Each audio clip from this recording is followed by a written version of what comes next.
글로리아 찬양대가 오늘만 같으면 아마 지하는 집사님은 힘이 나겠습니다. 팔이 아파도. 네, 아마 그렇게 될 줄 믿습니다. 글로리아가 저렇게 많으면 50여 분 되는데요, 힘이 나겠고 모여서 연습하고 싶겠고 하는 생각이 듭니다. 29, 30 여전대회 보니까 여러분 좋으시죠? 네. 여러분도 마치 29, 30 여전대회가 되신 것 같으십니까? 네. 근데 아마 힘이 안 받쳐주실지도 모릅니다. 네. 그렇지만 있는 처소에서 주신 열정을 갖고 주님을 섬기면 또 그게 가장 아름다운 일 아니겠습니까? 우리도 그때가 있었다고 또 그러시는 거잖아요. 나도 그때가 있었어. 그럼요. 저분들도 늙겠죠. 50이 되고 60이 되고 그러겠죠. 평생 저렇게만 살겠습니까? 그렇지만 주어진 환경, 그 여건 속에서 하나님을 더욱 기쁘시게 되는 그런 아름다운 그런 여전대가 되기를 주님의 이름으로 축복합니다. 글로리아도 축복합니다. 감사합니다. 빌립보서의 처음 시작은 옥중에서 생각할 때면 감사하게 되고 또 간구할 때마다 기쁨으로 간구하게 되는 바울의 삶을, 심정을 그대로 토로함으로 시작합니다. 누군가를 생각하고 감사를 느끼고 간구하면서 하나님 앞에 기쁨으로 간구하게 되는 건 은총입니다. 더군다나 옥중에서 말입니다. 요셉이 옥중에 있을 때 누구를 떠올렸을까 생각을 해보니 아버지였겠다라는 생각이 듭니다. 물론 형들도 생각했겠고 자기 마음을 부담스럽게 하고 떨리게 만들었던 사람들도 생각을 했겠지만 그보다 더 중요한 그의 근본이었던 아버지, 그리고 그 아버지 하나님, 할아버지 하나님이 지금도 나의 하나님이시기에 지금 이곳이 어디여도 난 괜찮다, 이런 마음으로 감옥에서 아버지를 생각할 때 감사하게 되고 또 아버지를 위해 간구할 때 기쁨으로 간구하게 되는, 그래서 결국 하나님은 그를 하나님의 일로 부르셔서 아름답게 쓰셨던 것을 성경은 전해줍니다. 옥중에 갇혀서도 복음을 전하고 어떻게 하든지 복음을 전하려고 하는 성도들을 격려하는 바울의 신앙.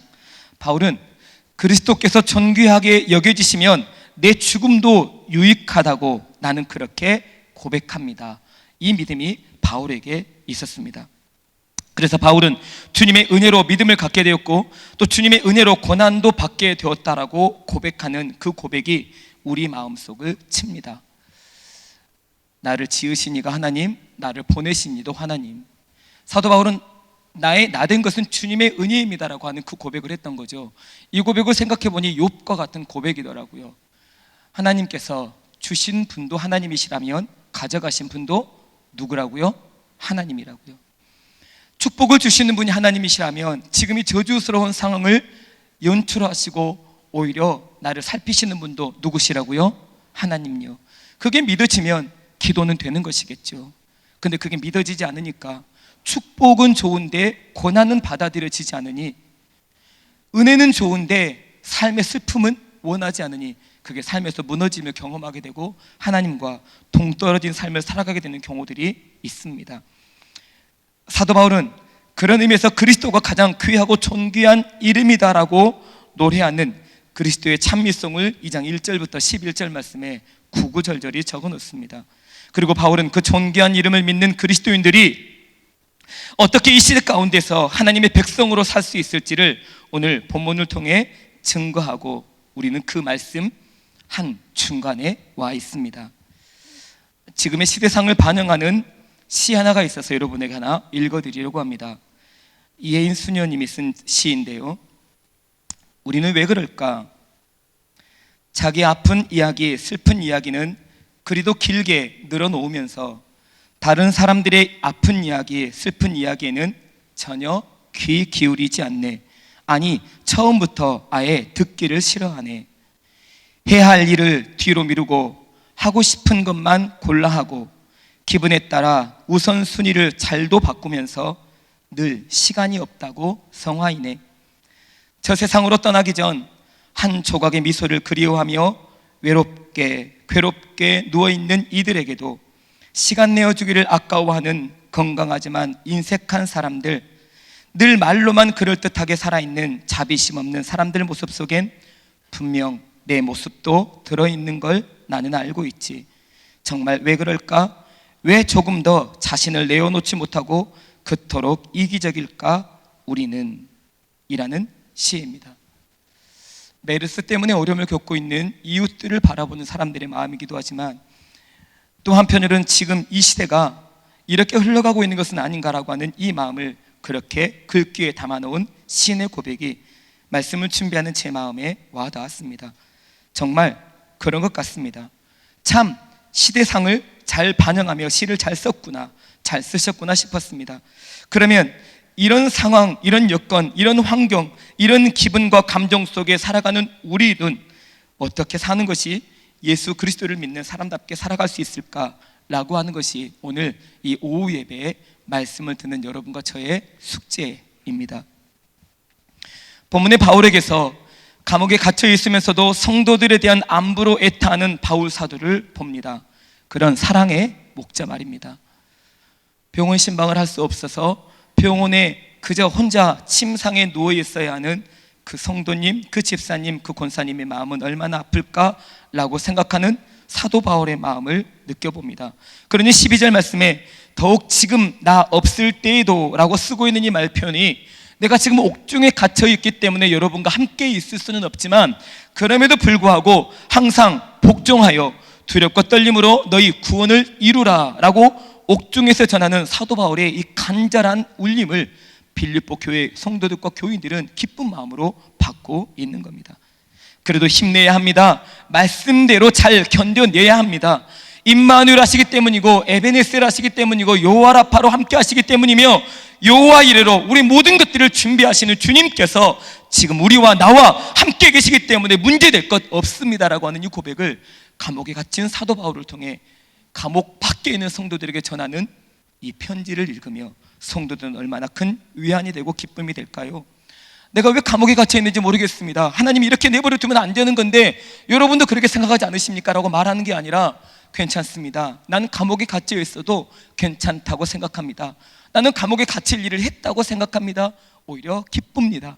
그러니 여러분도 기쁜 마음으로 사십시오라고 고민하는 것이 빌립보서의 주 핵심 아닙니까? 무슨 기쁨이라고요? 그런데 남들이 갖고 있지 않는 기쁨을 갖고 있는 성도가 하나님과 깊은 친밀함이 있는 사람입니다. 이건 누구도 빼앗을 수 없는 것이지요. 창세기 39장의 요셉은 보디발의 아내에게 당당하게 이렇게 말합니다.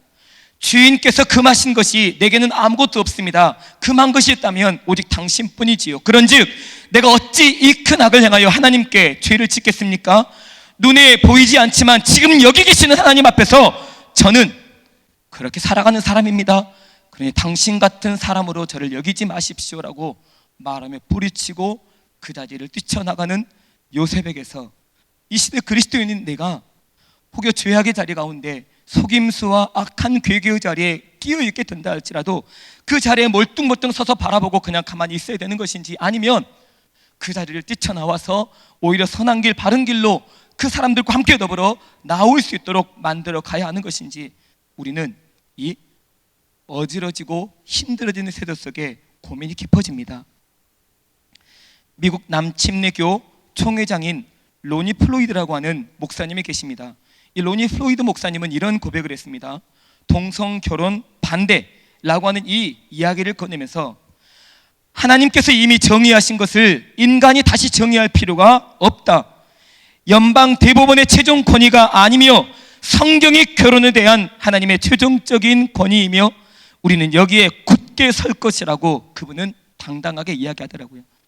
우리나라도 동성 연애며 결혼이, 미국은 이미 오래전부터 그런 일들이 많이 있음에도 불구하고 나중에 무슨 후폭풍이 있을지 모르지만 그분은 그런 것에도 아랑곳하지 않고 하나님이 이미 정해놓고 이것이 옳은 길이다라고 말씀하셨는데 이것을 연방 대법원이 아무리 난리법석을 쳐서 뒤집어온다 할지라도 그게 바꿔지겠냐는 겁니다. 저는 여러분에게 그리고 저에게 이런 깊은 믿음이 있게 되기를 주님의 이름으로 축복합니다. 하나님이 한번 정의하셨으면 그걸로 끝인 겁니다. 근데 그것을 내가 다시 정의하고 새롭게 길을 만드는 건, 이건 쉽게 말하면 내가 하나님의 말씀의 권위보다도 위에 있는 것이 되어버릴 수 있기 때문에 그렇습니다. 이건 상당히 위험한 겁니다. 이제 곧 오실 예수님을 기다리는 순결한 신부로 여러분과 저는 어떻게 살아야 하겠습니까? 13절에 우리 안에서 행하시는 이는 우리 안에서 행하시는 하나님의 기쁘신 뜻을 위하여 우리에게 소원을 두고 행하십니다. 이렇게 적고 있습니다. 주님의 기뻐하시는 소원을 여러분과 저에게 담아주신다는 겁니다. 그런데 그 마음을 순종함으로 따르면 하나님을 경험하게 되지만, 그것이 하나님의 음성인지 무엇인지를 분간하지 못한 채 삶을 살아가다 보면 때로는 아주 좋은 기회를 놓쳐버릴 때가 많이 있습니다. 병원에서 치료의 가장 좋은 타이밍을 골든타임이라고 말하죠. 그 시기때 손만 댔더라면 괜찮았는데 조금 늦게 오셨네요. 이게 병이 더 깊어지게 만드는 것 말입니다. 이런 상황에 있는 지금 이 시대 우리에게 하나님께서 어떻게 그리스도인으로서 삶을 살아야 할 것인지를 들려주십니다.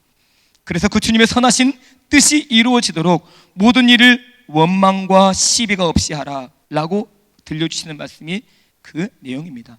빌립보서 2장 3절 4절 말씀은 아무 일이든지 다툼이나 허용으로 하지 말고, 아무 일이든지 다툼이나 허용으로 하지 말고 이제 겸손한 마음으로 각각 자기보다 남을 더 나은 사람이라고 여겨지고, 각각 자기 일을 돌아볼 뿐더러 각각 다른 사람들의 일을 돌보아 나의 기쁨을 충만하게 하라 라고 하는 말씀을 여러분과 저에게 들려주십니다. 이것은 그리스도인이 그렇게 살아야 된다는 것을 성경을 통해 가르쳐주고 계신 말씀인 겁니다. 그런데 때로는 내 기분이 그것을 용납하지 않습니다. 내 상황, 내 여건, 내 처지, 내 주변이 그걸 용납하게 내버려 두지 않는다는 겁니다. 그럴 때 우리는 어떤 갈등과 번민 속에 빠집니까? 하나님의 뜻을 따를 것인지, 아니면 손해보더라도 그냥 하나님의 말씀대로 살아갈 것인지에 대해 우리는 갈등을 하게 되죠. 그때 내 편으로 내가 조종을 할지 아니면 하나님 편으로 조종할지는 여러분과 제 스스로 결정할 일이겠지만, 하나님의 백성 예수 그리스도를 따르는 믿음의 사람답게 하나님이 기뻐하시는 방향으로 여러분의 뜻을 조종하실 수 있게 되기를 주님의 이름으로 축복합니다. 그것이 여러분과 저를 향하신 하나님의 마음이며 계획입니다. 넌 내가 원하는 방식으로 네 뜻을 조정해야 되라고 오늘도 여러분과 저에게 그렇게 말씀을 들려주실 때, 그럼요, 저는 주님이 기뻐하시는 뜻으로 제 의견을 조정할 얼마든지 의사가 있습니다. 말씀만 하시옵소서 라고 하는 이 고백 말입니다. 이것이 주님과 우리의 관계를 더 깊은 자리로 이끌어갑니다. 빌립보서 1장 6절 말씀, 너희 안에서 착한 일을 시작하신 이가 그리스도 예수의 날까지 이루실 줄을 우리가 확신한다라고 하는 이 표현이 바로 이 말씀과 연결될 수 있습니다. 그런데 그런 소원을 두고 행하시는 하나님의 마음을 잊어버릴 때가 많이 있습니다. 하나님을 잊어버리니 원망과 시비가 일어나는 겁니다. 하나님의 은혜가 너무 큰데 그 큰 은혜를 다 잊어버리고 많이 다툼이나 허용으로 일을 하게 될 때가 있다는 겁니다. 빌립보서 1장의 시작은 빌립보에 사는 모든 성도와 감독들과 집사들에게 편지하노니 라고 하는 말로 빌립보에 사는 모든 성도들에게 권면해 주신 하나님의 말씀으로 전하고 있습니다. 이것은 어떤 특정한 부류, 어떤 직분자들만을 꼬집어서 말하는 것이 아니라 모든 성도들을 총망라하며 이런 삶을 살아야 한다라고 들려주는 말씀입니다. 이 말씀을 보다가 신명기 8장 말씀을 생각해 보았습니다. 네가 배부르고 번성하며 소유가 풍부하게 될 때 내 마음이 교만하여 내 하나님 여호와를 잊어버릴까 염려한다. 그러니 여호와를 잊어버리지 않도록 삼갈지어다. 내 하나님 여호와를 기억하라.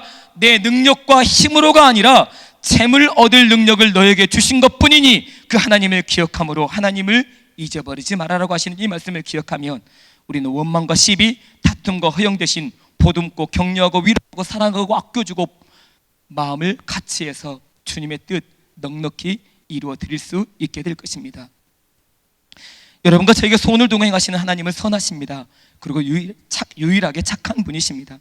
흠이 없고 순전한 분이시기에 아무리 어그러지고 거스르는 세대 가운데 우리가 살고 있다 할지라도 하나님의 흠없는 자녀답게 빛을 비추어야 한다라고 오늘 성경을 통해 여러분과 저에게 권면하십니다. 거기에 남이 모르는 것 같다고 해서 젖어 살거나 아니면 더 뒤로 물러나는 삶이 아니라 시대를 거스르고 역행하는 한이 있더라도 저는 하나님의 뜻을 따라 살아갈 사람입니다라고 하는 이 마음을 잊어버리지 말라는 겁니다. 청년부 중에 집사님의 딸이 하나 있습니다. 토요일날 사도행전 성경 공부를 오후 3시 하는데 그 9명의 멤버 중에 하나입니다. 그 친구는 직장 생활하면서 술 권하는 상사들의 권면이 참 많았답니다. 근데 지금까지 그 친구가 27인데요 지금까지 술을 한 잔 먹어보지 않았답니다. 에이, 믿음은 목사님 또 한 번 더 거슬러 보는 거죠. 에이, 진짜야? 그런데 딱 한 번 위기가 있었답니다. 그래서 어쩔 수 없이 입을 대고 술을 마시는 척 했답니다. 그리고 입안에 머금고 있었답니다. 사실 이건 술을 마시지 않는 사람에게는 고통이거든요. 싫은 걸 입안에 머금고 있어야 되는 거 말입니다. 그리고는 그 따라주었던 사람이 잠깐 한눈을 판 사이에 다시 컵에 부었답니다. 그리고 물로 헹구었다고 하더라고요. 목사님, 그럼 안 마신 거죠? 안 마신 거죠. 안 마셨네. 제가 그랬어요. 안 마셨네. 스물일곱이기에 어떤 의미에서는 친구들과 직장 동료들과 어울리다 보면 자연스럽게 한 잔쯤이야 이럴 수 있는 걸 그 아이는, 그 청년은 지금도 지켜가고 있네요. 고맙다. 내 평생 다하도록 그 순결함을 지키면 좋겠다. 전 제 마음에 계신 주님 때문에 마실 수가 없어요 그러더라고요. 그 믿음이 얼마나 감사한지 몰라요. 하나님 앞에 참 감사한 생각이 들었습니다. 다니엘도 그러했습니다. 다니엘서 1장 8절에 다니엘은 뜻을 정하여 왕의 음식과 그가 마시는 포도주로 자기를 더럽히지 아니하리라 하고, 라는 이 말씀 말입니다. 왕이 주었기에 참으로 귀하고 소중하고 무엇보다 받을 수밖에 없고 먹을 수밖에 없는 음식이지만, 그 포도주이지만 그걸로 자기를 더럽히지 않겠다라고 그는 결단하며 간절히 구하고 은혜를 구했답니다.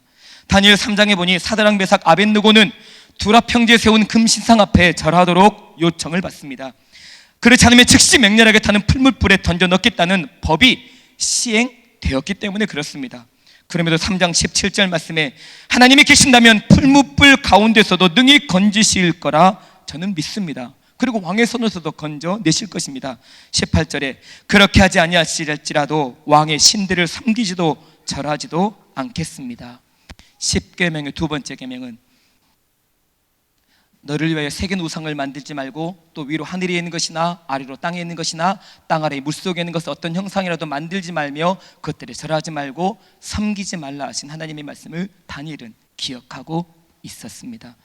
다니엘서 6장에도 보면 왕 외에 어떤 신이나 사람에게 무엇을 구하면 사자굴에 집어 넣겠다라고 하는, 그리고 30일 동안이라고 하는 유혹이 다니엘에게 있었습니다. 이건 유혹이죠. 왕 외에 다른 신에게, 사람에게 무엇을 구하면 사자굴 속에 집어넣겠다. 쭉 법이 시행되는 것이 아니라 30일만이랍니다. 그러니 30일만 잘 쉬면 되는 거 아닙니까? 그런데 다니엘은 이 일을 알고도 전에 하던 대로 하루 3번씩 무릎을 꿇고 기도하며 그의 하나님께 감사했다고 성경은 가르쳐 줍니다. 나라도 빼앗기고 포로인 주제였지만 약속을 믿으면 그 자리가 어디가 되었든지 간에 기도는 하게 되어 있더라는 겁니다. 나조차도 거기에 물들어 버리는 것이 아니라 나라도 하나님이 기뻐하시는 길을 걸어가겠다라고 마음을 먹는 사람들에게 하나님의 성령은 여전히 임재해 계십니다. 이런 사람들의 삶은 하나님의 말씀에 붙들려 삽니다. 말씀에 붙들려 있으니 그 안에 생명이 있게 되는 법이지요. 그리고 그 다름질이 헛되지 않습니다. 그 수고도 헛되지 않는다고 오늘 성경은 우리에게 가르쳐 줍니다. 오히려 주께서 재림하시는 그날에 심판날이고 멸망의 날이겠죠. 우리는 휴거되는 날이겠죠. 그날에 자랑할 거리가 있도록 해주시겠다고 가르쳐 주십니다. 기업을 말하는 겁니다. 사도행전 20장 32절에 보니까 지금 내가 여러분을 주와 및 그 은혜의 말씀께 부탁하노니 그 말씀이 여러분을 능히 든든히 세우사 거룩하게 하심을 입은 모든 자 가운데 기업이 있게 하십니다라는 말씀이 나옵니다. 에베소 교회 교인들을, 장로들을 밀려들어 하는 곳으로 초청을 해서 마지막 고별 설교를 하는 사도 바울의 이 설교는, 저는 여러분과 비록 떨어지지만 여러분을 주님과 주님의 은혜의 말씀께 맡겨드리면 하나님께서 여러분에게 기업이 되어주십니다. 그러니 걱정하지 말고 주님만 신뢰하십시오. 이것이 사도 바울의 마음이었습니다. 오늘 본문의 17절 말씀에도 주님의 재림하실 날과 더불어 우리 인생의 마지막에 될 수 있는 죽음의 시간을 그는 그렇게 표현합니다. 17절에 바울은 빌립보 교회 교인들의 믿음의 재물과 섬김 위에 자신을 전제로 드릴지라도 그것이 자신의 큰 기쁨이라고 성경을 통해 적고 있습니다. 여러분은 무엇을 할 때 기쁩니까? 오늘 아침에 메시지 한 통을 받았습니다. 그저 늘 주일이 아침 일찍 일어나야 되고 봉사해야 되고, 그리고 또 그것 때문에 힘들고 지치고 내일 월요일날 어떻게 출근할까 라고 하는 것 때문에 늘 머리가 복잡했는데, 오늘 예배당에 왔는데 하나님 앞에 있는 것만으로도 마음이 감동이 됐어요 라고 하는 메시지를 받았습니다. 여러분 혹시 그러셨습니까? 주님 앞에 와 있는 이 자체가 감동이십니까? 예배를 드리고 말씀을 듣고 기도할 수 있고 찬양을 함께 부르며 들을 수 있고 그 속에 지금 내가 있다는 이 자체가 감동이십니까? 그러실 수 있기를 주님의 이름으로 축복합니다. 다른 일 때문에 분주하고 봉사하느라 여러분의 시간을 빼앗기고 열정을 빼앗긴 한이 있더라도 그것 때문에 우선순위, 중심이 되어야 될 것들을 놓쳐버리지 않는 예배로서 그 예배의 자리에 임재하신 하나님을 마음껏 경험하게 될 수 있다면 봉사, 섬김, 헌신, 이것은 부차적인 것이겠죠. 그래서 마태복음 6장 33절 말씀에 너희는 먼저 그의 나라와 그의 의를 구하라고 말씀하셨겠고요. 로마서 9장 1절 2절에서 만약 그것이 가능한 일이라면 내 자신이 저주를 받아 그리스도에게서 끊어진다 할지라도 나는 간절히 원합니다. 내 동족과 내 민족이 구원받게 되는 것을 말입니다 라고 사도 바울은 그렇게 기도합니다. 그는 늘 한결같은 마음을 품었던 예수님의 사람이었으니까요. 디모데후서 4장 6절에도 보면 나는 이미 부어드릴 재물처럼 바쳐질 때가 되었고 세상을 떠날 기약이 다 되었습니다. 나는 선한 싸움을 싸우고 나의 달려갈 길을 마치고 믿음을 지켰으니 이제 나를 위해 의로우신 주님께서 의의 면류관을 준비해 놓고 기다리실 것입니다. 자신을 제물로 드릴 줄 알았던 바울에게 그 제물로 자신을 드리면 끝나버리는 것이 아니라 의의 면류관을 예비해 놓고 기다리시는 그 주님을 얼마든지 만나는 감격과 감동을 주시겠다고 들려주십니다. 여러분, 한 1분 30초 정도 되는 영상을 하나 볼 것입니다. 에반 올마이티라고 하는 영화의 1분 30초짜리 영상인데요, 대사를 눈여겨보시면 좋겠습니다.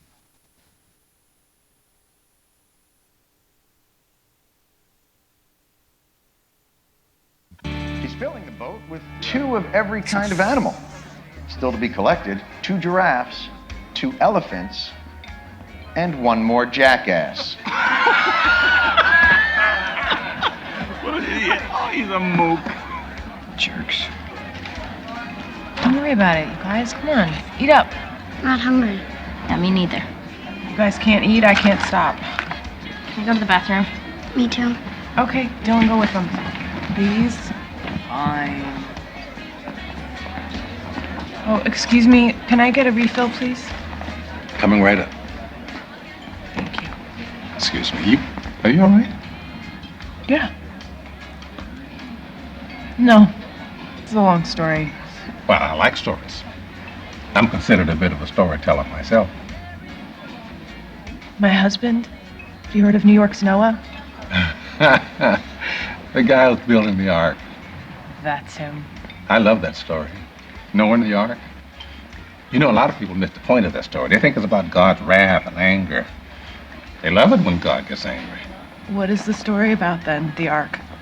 Well, I think it's a love story about believing in each other. You know, the animals showed up in pairs. You know, they stood by each other, side by side, just like Noah and his family. Everybody entered the ark side by side. But my husband says God told him to do it. What do you do with that? Sounds like an opportunity. Let me ask you something. If someone prays for patience, you think God gives them patience? Or does he give them the opportunity to be patient? If they prayed for courage, does God give them courage, or does he give them opportunities to be courageous? If someone prayed for the family to be closer, do you think God zaps them with warm, fuzzy feelings? Or does he give them opportunities to love each other? Well, I gotta run. A lot of people to serve. Enjoy.